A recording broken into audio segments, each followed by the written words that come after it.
Dr. Camille Wertman of Duke University explores this phenomenon in the context of psychological care for people who have lost a loved one.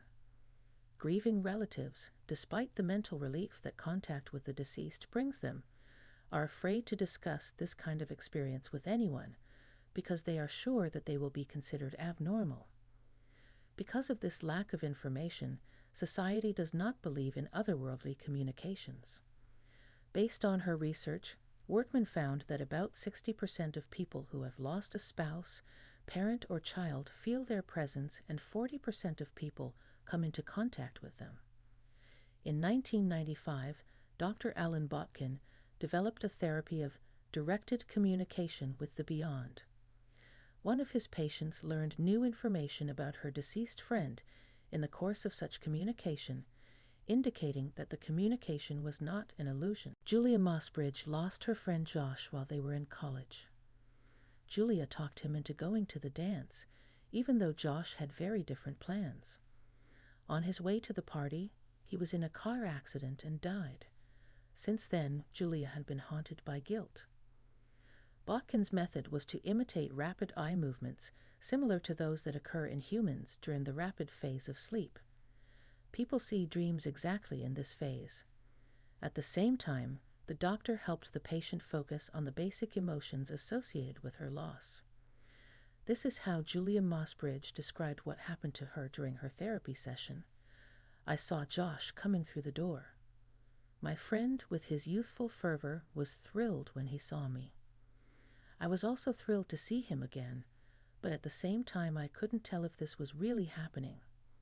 He said he didn't blame me for anything, and I believed him. Then I saw Josh playing with the dog. I didn't know whose dog it was. We said goodbye, and I opened my eyes, smiling. I later learned that Josh's sister had a dead dog of the same breed that my friend was playing with. I'm still not sure of the reality of what happened. The only thing I know for sure is that I have managed to get rid of the intrusive images in my head where I call his name or see his demise in a car accident. Whether or not the patient believes such things, Botkin believes, either way they can have a positive effect. Married couple Judy and Bill Guggenheim have long researched postmortem communication. Since 1988, they have interviewed some 2,000 people who have communicated with the dead from all 50 states of America and 10 Canadian provinces. Bill himself never believed in communication with the other world until he personally experienced it. He is convinced he heard his dead father talking to him.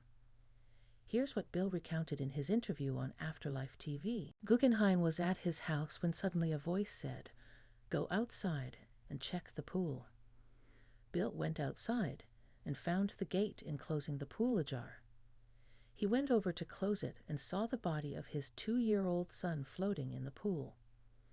Fortunately, the father arrived in time and the boy was saved.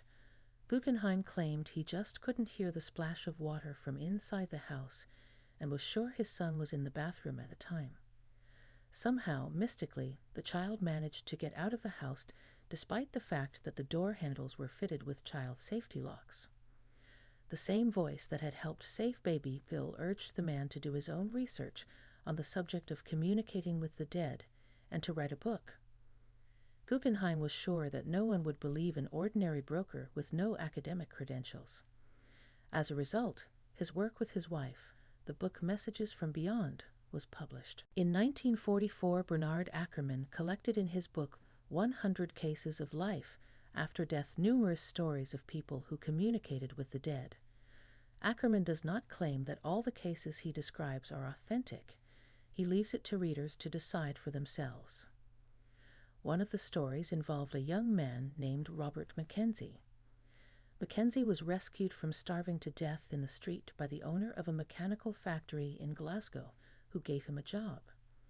This man's name is withheld, but it was he who described the incident that occurred. One night, the factory owner dreamed that he was sitting in his office and Mackenzie walked in.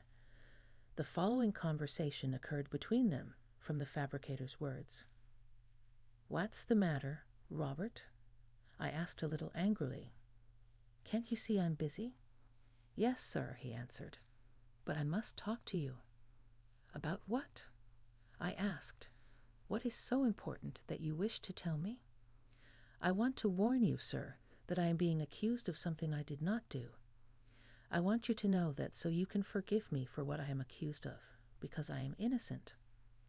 "But how can I forgive you if you won't tell me what you are accused of?" I asked. "You will soon find out," he answered.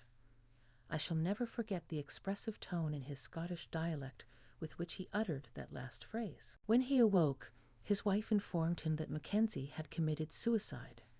However, the factory worker knew it was not suicide. As it turned out, Mackenzie really hadn't killed himself. He had confused a bottle of whiskey with a bottle containing a poisonous substance for stewing wood.